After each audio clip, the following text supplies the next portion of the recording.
All of you. I'm Rajesh Kumar, science teacher of Pratapgarh School, Pathankot. Our main chapter is how do organisms reproduce, class 10 biology. Okay, this is the first lecture of this chapter. In this lecture, we will discuss about some basic terms and basic concepts regarding this chapter. How do organisms reproduce? Okay, the first is this: what is reproduction and why it is important? Okay, what is reproduction and why it is important? Reproduction is a process in which organisms reproduce. Okay, what is reproduction? Reproduction is actually a process in which organisms reproduce sexually or asexually, because we know that there are actually two modes of reproduction: sexual reproduction and asexual reproduction. Organisms reproduce sexually as well as asexually. Okay, if you take an example of plants, if you take example of amoeba, if you take example of plasmodium, there are a number of organisms that can reproduce asexually. Okay, and sexual reproduction takes place in plants, animals, or humans. Okay, so the question is that what is reproduction? Reproduction is a process in which organisms reproduce as well as reproduce sexually as well as asexually. For what? To maintain the race. Okay, to transfer the character from one generation to another generation, to maintain the race and to transfer the character for one generation to another generation. Okay, on nutshell we can say that for the survival of organism, reproduction is very important, whether it is sexual or whether it is asexual. Okay, so this is about reproduction. Okay, then second is that what is variation? Okay, variation is actually change. Okay, reproduction can bring variation. Okay, it's only sexual reproduction. Okay, sexual reproduction can bring change. Okay, variation is very important. Sometimes variation can be useful or sometimes variation can be harmful. Okay, for example, if you take an example of a person living in a hilly area, basically the person living in Antarctica. Okay, we know that Antarctica basically presents the polar region. Okay, and the temperature is very low and the conditions is permafrost, means snow throughout the air. Okay, so that we know that the conditions are very harmful. It means the conditions are very tough for the person. Okay, but person develops some changes, the person adapt toward the surrounding. It shows some adaptation. Okay, this is only because of the variation may be internal or may be external. Okay, depend upon situation. Okay, sometimes external variation means you can change your body style, you can change your body's behavior, you can change your food habit. Okay, this is also a change. Okay, this is also a variation. Okay, but if you talk about a DNA variation DNA, that is the innate variation. Okay, that is the innate variation. Okay, so the person living in a hilly area can accommodate toward the surrounding. How? Can change their food habit, can change his physical activities, can make change in their routine habits. Okay, eat heavy food, eat like the food which give more heat. Okay, and similarly person living in Africa, and because conditions are totally different. Okay, for example, Negro, if you can take example of Negro, the routine habits totally different from the person living in a hilly area. Okay, so we know these are the variation. I can give you one more example.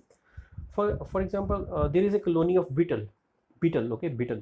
There are two colonies of beetle. One colony is beetle having red color, and second colony is beetles having green color. Okay, these both colonies are present on a tree. Okay, a crow is a natural predator of these beetles. Okay, a crow is a natural predator of these beetles. Okay, crow can easily see red beetles. Okay, and can eat these beetles. Okay, ultimately what happened, the green beetles can survive but red beetles cannot. Okay, and ultimately the day will come, definitely the whole colony can be vanished. Okay, due to the eating habit of crow. Okay, so we can say that this is a variation, because variation can help in survival of organism. Okay, this is a simple later on we will discuss about the variation according to the DNA point of view, according to the human point of view. But in this particular video we'll discuss on some general topics or general concepts. Okay, so I can explain you that variation is very useful. Okay, how? See, sometimes we also develop variation. Okay, sometimes we also accommodate according to the surrounding, like crocodile. You can take example of crocodile. Okay, crocodile present on earth from Jurassic era. okay, and crocodile develops some changes, okay. And if you study about, if you have little knowledge about evolution, the one species can give rise to another species, okay. There is a mention that one species can give rise to another species, okay. How? Due to the variation, okay. Amphibians, reptiles, all these are developed because of the variation, okay. The ancestral, there is a common, for example, mammal, you can take an example of mammal, okay. Mammals, they have mammary glands, okay.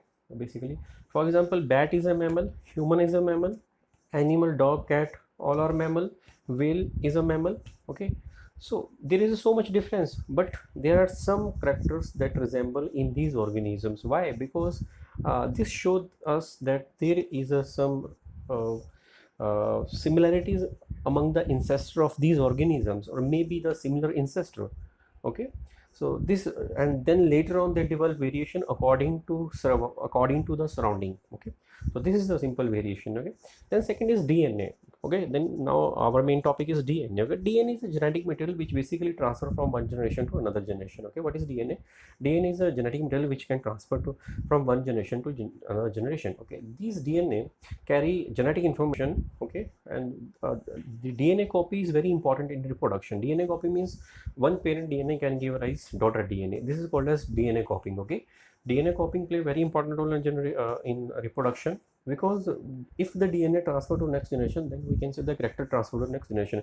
But what happen if the DNA cannot transfer to the next generation, okay. Because in case of cell, there are two type of division. One is cytokinesis, second one is karyokinesis. Karyokinesis is nuclear division, okay, division of DNA, you can simply say. But cytokinesis is division of cytoplasm, okay. For example, in RBC, we know that in RBC there is no DNA. Initially DNA is there, but later on there is no DNA, okay.